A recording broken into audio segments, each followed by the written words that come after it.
because the sooner you can cut it off, the better.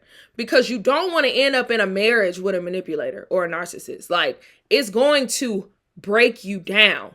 You're going to have to rebuild yourself longer than you would in a normal relationship.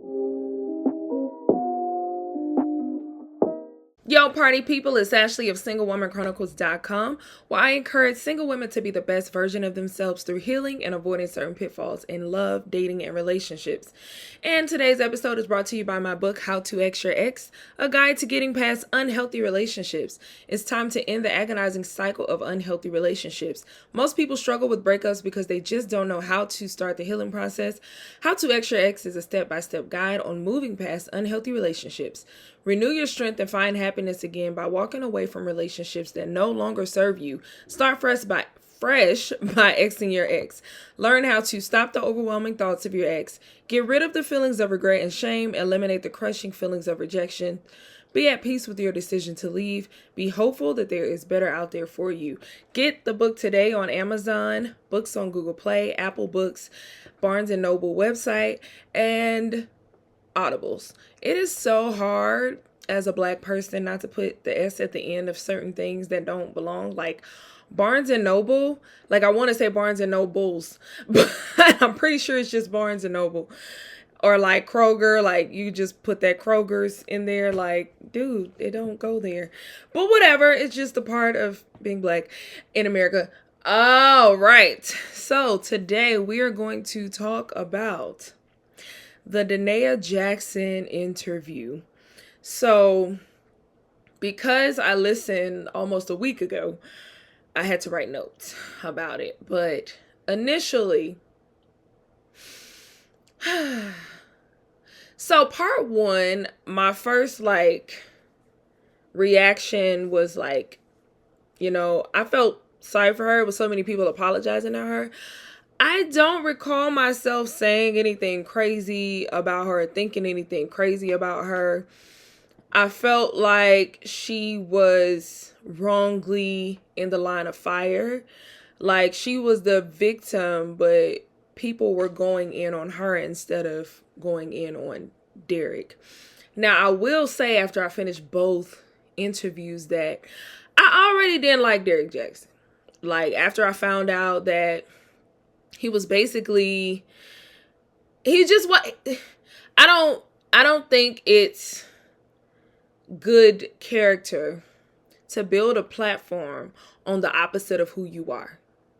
Like, for example, Future is Future.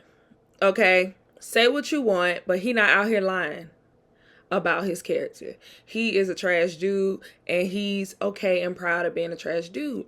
I can't even be mad at him for being trash and letting you know he trash. But I don't like when people who act like Future be out here saying, oh, love yourself. Oh, do X, Y, and Z. Don't cheat on that woman. You got a book called A Cheating Man's Heart. We didn't even know you were married for this long amount of time. Like, you're basically not only lying to your wife, but you're lying to your audience. And that's not fair. Like, you're building a whole freaking platform about women to women. And you're dogging your wife out. Like, next level dogging your wife out. Like, he took it to the Narcissist Hall of Fame on the way he was dogging his wife out. Like, wild. Just incredibly wild how he was dogging this lady out. So I already didn't like him.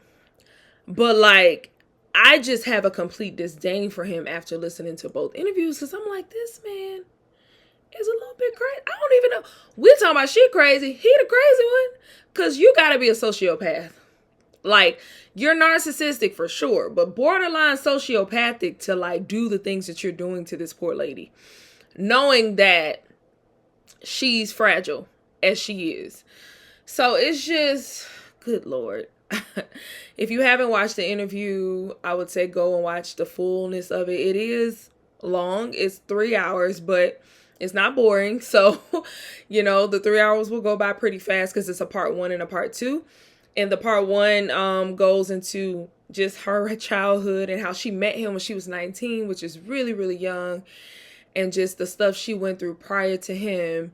And then 2 was basically when we got to see her and meet her for the first time in the infamous Bunnet video, and just where they are now. So I'm warning you because I'm about to spoil everything. So if you have not watched it, go watch it now and then come back. But I'm about to get into it. So, oh, Lord, Lord, Lord. Let me take my notes out, y'all, because I had to write this down.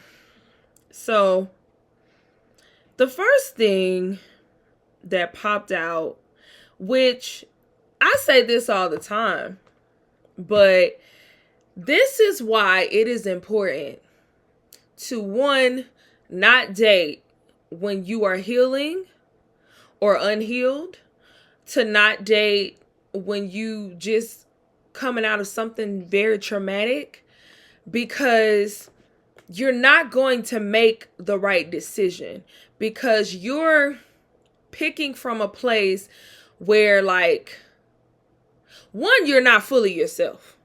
Like, you just went through a crazy trauma, so you're not even balanced enough to know who you are. So, of course, you can't pick the right person for who you actually are because you're going through something traumatic. Also, when you're picking from a traumatic place, you're going to cling really hard to something because that something is going to be looked at kind of like your ground zero, like your safety net. Like, you're going to grab hold of it so tight, because letting it go is going to make you feel like, it's going to make you think about the thing you're trying to avoid. It's a void filler. Like, when you're out here dating, when you just went through something really traumatic, usually that person that you just decided to date right after that thing happened is a void filler. You're avoiding facing that trauma, and you're heading into, okay, I'm going to ignore that. I'm going to just use this as my temporary satisfaction because I don't want to think about that thing. So what I'm talking about is the referring of her being sexually assaulted. So she was sexually assaulted at 19, and she didn't tell anybody. And this happened, like she said, she didn't talk about it until 5 years after it happened. And she met Derrick Jaxn 2 weeks after her, like 2 or 3 weeks after her sexual assault. So, and then she was only 19. So I think, 1, we have to take into account her age. She was very young. At 19, you're not wise about nothing, for real. Because most of us don't have those conversations. Like, our parents aren't real with us about dating. They aren't real with us about how to approach the process, how to do it. I wish they would be more real with us, besides don't have sex, don't have babies, don't do X, Y, and Z. Like, no, sit and talk to your kids about the process of love, the process of, not picking when you're hurting, the process of, how to identify the right person, what to look for, how to, and so she picked him right after, well, he kind of picked her because she picked him like right after this traumatic event. She decides to date this man. So of course it's like a trauma bonding, quote unquote. So because she was bonding with him due to her trauma. So she was just very, and then when you're dating after trauma, because that wound is so fresh, you're going to be very vulnerable already. You're already open. You're already not leading with the caution that you normally would lead with, because you're open, because your wound is open, like you're bleeding. You know what I mean? So that's already bad. Then 2, this is why I say you need to date with a high level of self-worth. If Derrick Jaxn's interview didn't show you nothing else, it shows you the importance of self-worth in a nutshell. So you can tell by how she talked about him choosing her and how she felt so lucky that this guy chose her because of how she viewed herself. She didn't view herself as the pick of the litter. She did not view herself as someone who was desirable. She viewed herself as like frumpy. She was talking about her pimples. She was saying like she really wasn't, she was overweight, and she was just so enamored by this guy because he was the star athlete, and just like him choosing her allowed her to flex on other people. So that language in itself tells me that you don't see your worth by yourself. You only see your worth attached to this man. And that's a bad sign. Like that's just not good going into something when you feel like you're not the prize, but he is. And he chose you. And now that you are with him, you have to fight to keep this prize, right? Like, my precious. You know what I mean? So when you are dating with that level of low self-worth, you are going to accept anything because you feel like that man is better than you.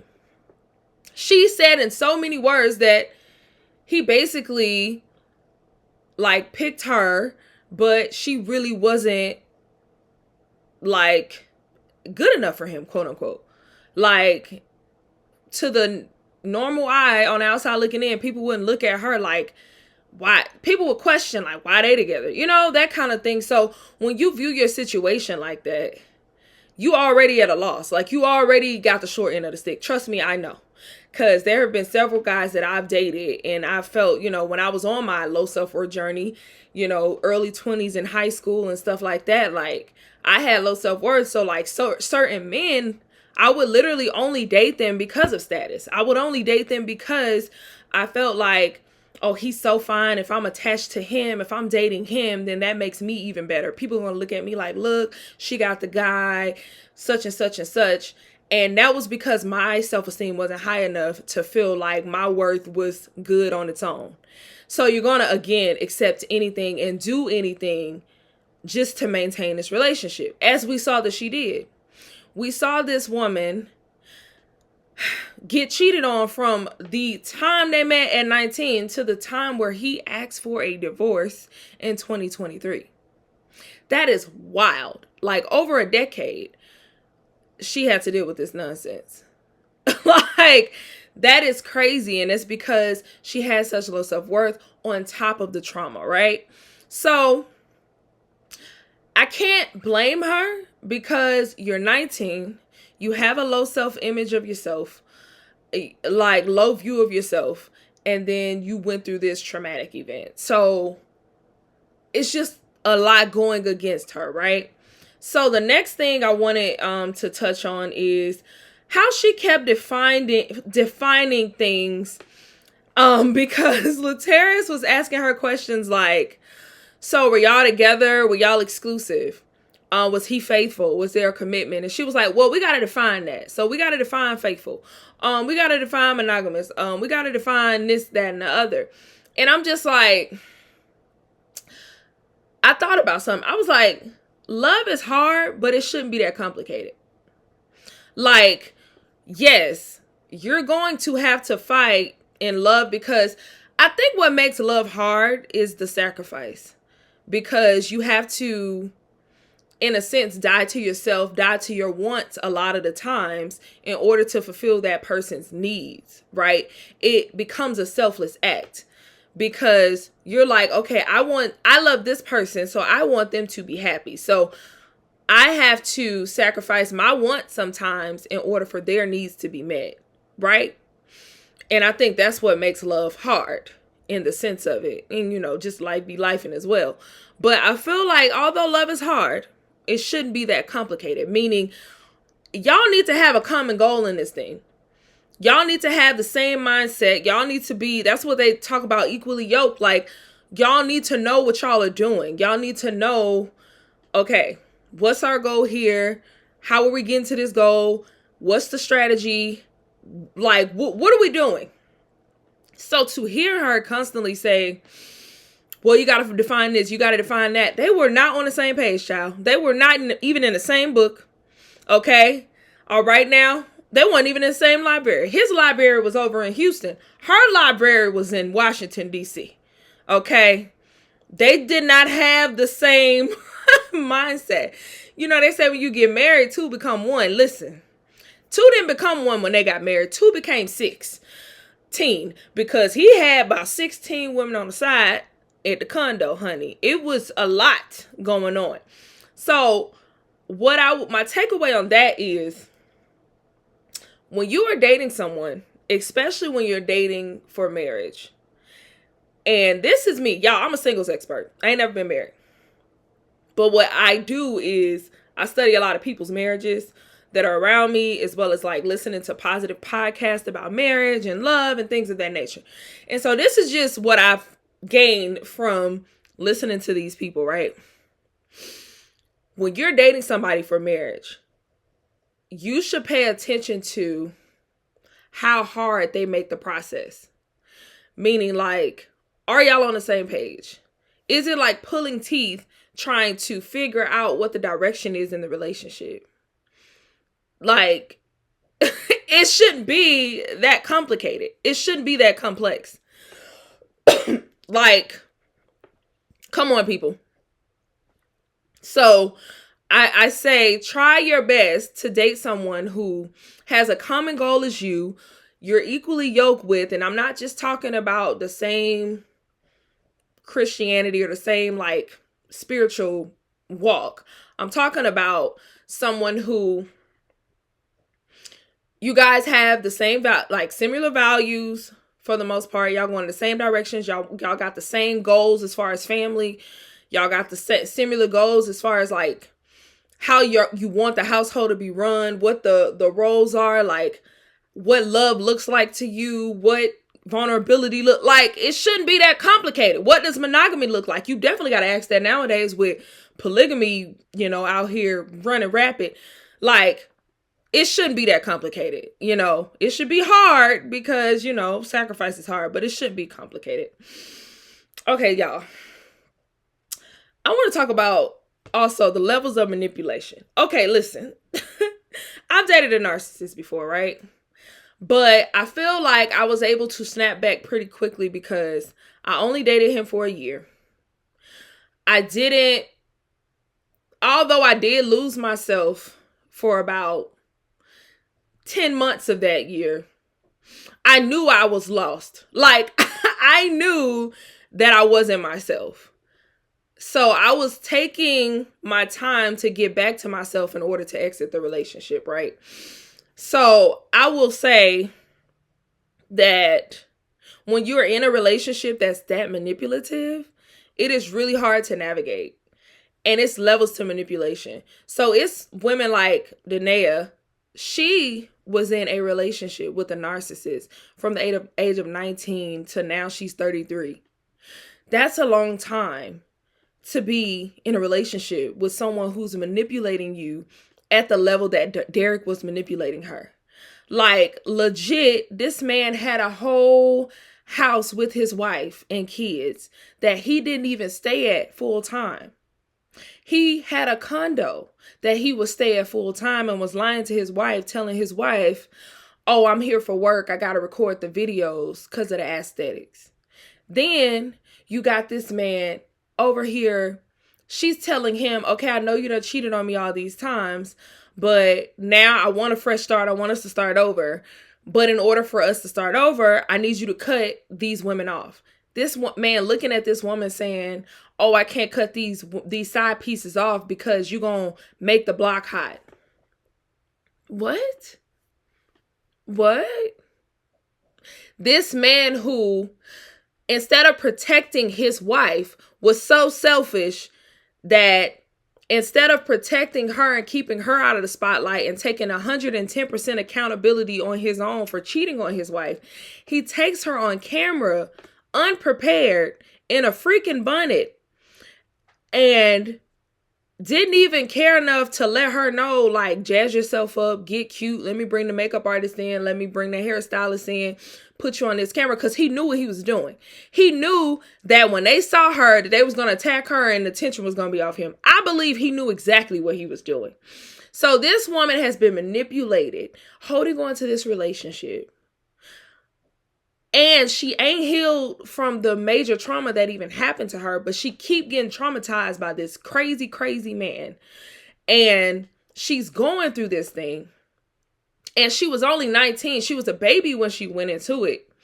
So she didn't even know who she was going into it. And she can't even find herself because she's too busy fighting this manipulative demon who is her husband. Like, that in itself is wild. It is levels to manipulation. So what I want to say is make sure and it's out here a lot these days, but make sure you're well educated on what manipulation looks like, on what gaslighting looks like, on what narcissism looks like, in practicality. Like, look at like articles from places like Psych Central, Psychology Today, because these are people who actually speak on mental health professionals write these articles. These are doctors writing these articles. It's important to understand this stuff because you want to be able to identify when you are being manipulated or when you're dating someone who's trying to manipulate you, to avoid going through it like she went through it. Because the sooner you can cut it off, the better. Because you don't want to end up in a marriage with a manipulator or a narcissist. Like, it's going to break you down. You're going to have to rebuild yourself longer than you would in a normal relationship. I'm speaking firsthand. Because again, thankfully, when I was with my narcissist, he wasn't as bad as Derrick. I also didn't give as much as Danae gave. I didn't have kids with this man. I didn't walk down the aisle with this man. I felt he cheated on me. He did. I found out he did cheat on me, but that wasn't confirmed until after we had broken up. I didn't want to look for it because I knew I wasn't strong enough to leave anyway, so I was just going to let that man cheat in peace. But it's like, I didn't know enough. And he wasn't doing the craziness that dude was doing to her. So I feel like I was able to recover a little bit quicker. But when it's levels to manipulations. When you're manipulated as much as she is, it's going to take a minute to come out of that. And I'm praying for that woman's healing because she got a long way to go. Although, like, she's better and I don't think she's crazy or anything is wrong with her, I can still tell in like her language and her speech that she's only at the beginning of her unpacking. Like, I think the hardest part about unpacking being in a relationship with a manipulator is realizing how much you actually were tricked. Like, that moment when you sit and you think about, like, dang, I really did that and that man really tricked me to do this. Like, he made me feel like it was my idea, but it wasn't my idea. This man done tricked me. This manipulator done messed me up. He done manipulated me. Wow. So when you really sit with yourself and have to forgive yourself for all the ways you allowed this individual to manipulate you, and you were a willing participant at the point, that's the hard part. You're just like, wow, you was big dumb, wasn't you? You was big stupid self, yeah. You was dumb then, huh? Yeah. But I'm making a joke saying you're dumb. You're not dumb. It's just, when you unfortunately date someone who's good at manipulation, they can make you feel like it makes sense to do the things they're asking you to do. Like, seriously, it'll be the wildest thing. Like, you'll look outside and be like, I know the sky is blue. And they'll look you dead in your eyes and be like, no, it's not. It's green. And you'll be like, no, but it's blue.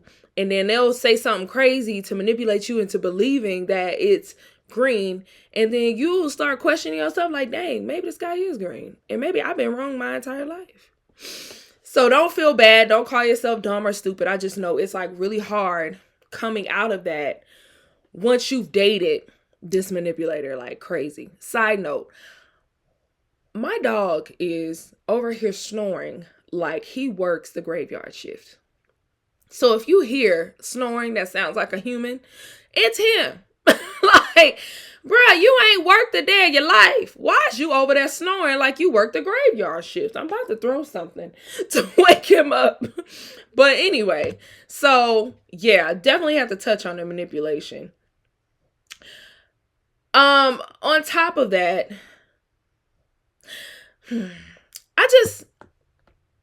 I was listening to, I try not to watch any reviews of this podcast. I mean, any podcast reviews on the Derrick Jaxn interview, because I don't like to hear other people's opinion before I've given mine, because I don't want to like steal their points. But I was watching Kev on Stage and Angel's podcast, Here's the Thing. And they talked about, on the bonus episode, they talked about the interview. And Kev made an excellent point. And I want to make this point because I feel like as Christians, We got to do a better job at this. Kevin was talking about how her upbringing in religion, right? Because I feel like it's two types of Christians. There are Christians who have religion and there are Christians who have relationships, meaning a relationship. Meaning there's a Christian who they were brought up on the Old Testament, thou shalt not X, Y, and Z, and they feel judged. They feel like they have to work for their salvation. They feel like they have to please God at every moment. And if they fall short, then they go into hell. That's religion. But relationship with God is the other Christian, the Christian that understands the doctrine of faith, the New Testament, which is faith. When Jesus died on the cross, he died on the cross so that we can have grace. Okay, we can have grace and our sins can be forgiven if we confess them. If we confess with our mouths and believe in our hearts that we have been saved and that Jesus is the Savior, then we can go to heaven. We are in relationship with God. Those are the two different ones, religion and relationship. I believe Danae is still struggling to understand that she has a relationship with God and it's not just about religion. I say that because Kev made a great point. He said that she kept saying things like, my marriage was under attack. The enemy was coming for my marriage. And she was saying that to explain why Derrick Jaxn was cheating on her. No, baby. Yeah, you might be under attack, but there's also a husband that has no relationship with God, obviously. Because he's just out here running around. And if he do have a relationship with God, God done gave him over to his sin, honey. Because he ain't praying about it at all. He ain't trying to rebuke nothing. He is out here doing everything his flesh is telling him to do. But instead of just being practical and saying, my husband is cheating on me, I should probably leave, or I should probably confront this issue. She keeps saying, I'm going to God and let me rebuke and let me fight in the spirit. Now, don't get me wrong. Yes, I do believe spiritual warfare shows up in a lot of different ways. Spiritual warfare can come against your marriage, and it can come in the form of temptation, XYZ. But at the same time, spiritual warfare is the enemy tempting you. It's not you choosing to fall into the temptation and sin. Okay? Her husband was not only being tempted, that man was feeding into the temptation. He was going full-blown sinning. Okay? And so I feel like her language around that was just, I don't know. I think she probably grew up, I do know she grew up in Pentecostal type, what do you call it? Purity culture, where, they probably wore the long skirts and it's just very, very religious. And I feel like when you have this religious wall up, it's hard for you to see practicality. The practicality is your husband was cheating on you. That's just period. Your husband cheating on you. We can get to the root of the spiritual on his side because it has nothing to do with your side because he's the one that's choosing to cheat. But I feel like if she were to release this, I don't know what you even call it, this religious view that she was raised in, and to really grasp the concept of the relationship with God and understanding how this thing really works, she would have a better understanding that, listen, yes, your family may be under attack, but honestly, you just have a trash husband. Your husband's really just trash. Derrick Jaxn is just garbage. I just want her to understand how spiritual warfare truly looks. And it's not your husband cheating on you every single day he decides to cheat. Every day. Monday, Tuesday, Wednesday, Thursday, Friday, Saturday, Derrick Jaxn was cheating on his wife, and it's really sad. It's really, really sad. And I think the cheating wasn't even the worst part. I think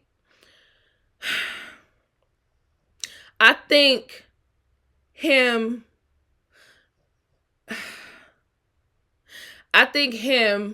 continuing to lie to her face, play in her face constantly, knowing that he wasn't giving his all to that marriage. I don't even know why he got married. I think that's my question. Like, if I were to interview Derrick Jaxn, my first question would be, why did you even get married?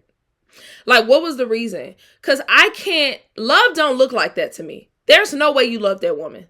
Like, what was the reason? Because the crazy thing is, you didn't use your marriage to build your platform, because we didn't even know you were married until we found out you cheated on your wife. And then I'm like, what? Wife? When you get a wife?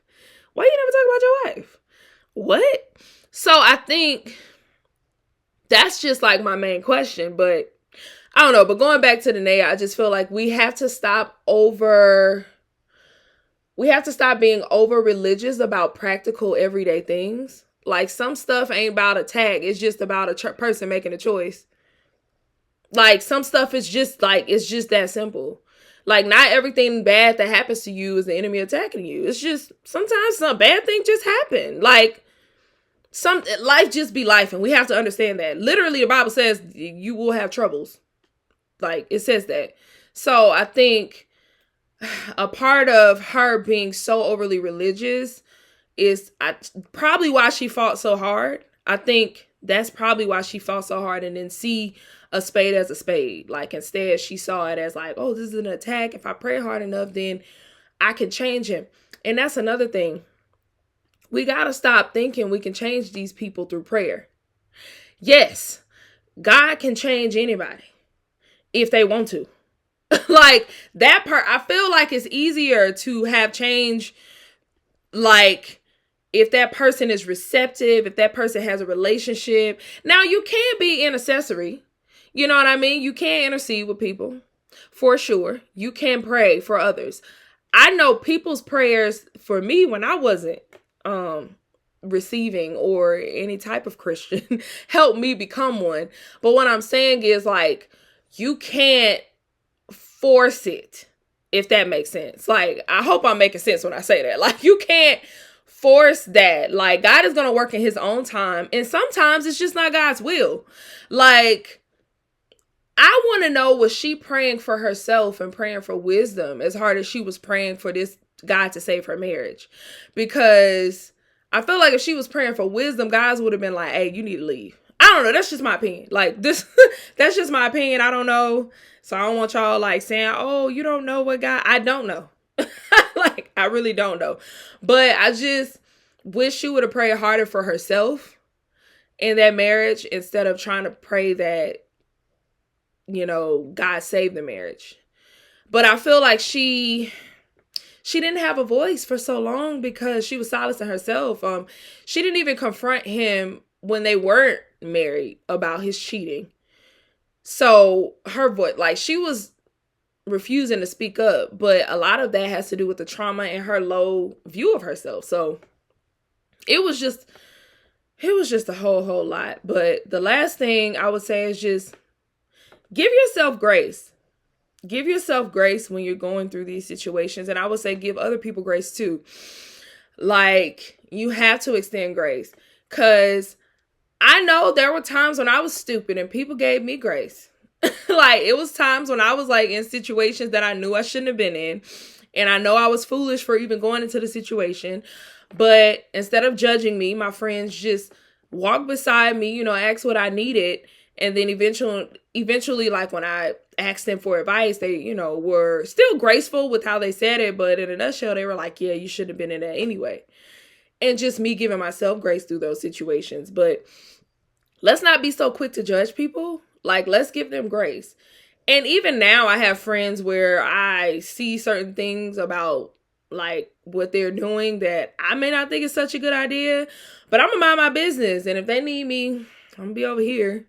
Like, you know, I'm going to just give them grace. Because, hey, it could be me tomorrow. I could be, you know, fall into a situation. You never know. You never know. You know, you could be wise as Solomon and still fall into some situations that you like.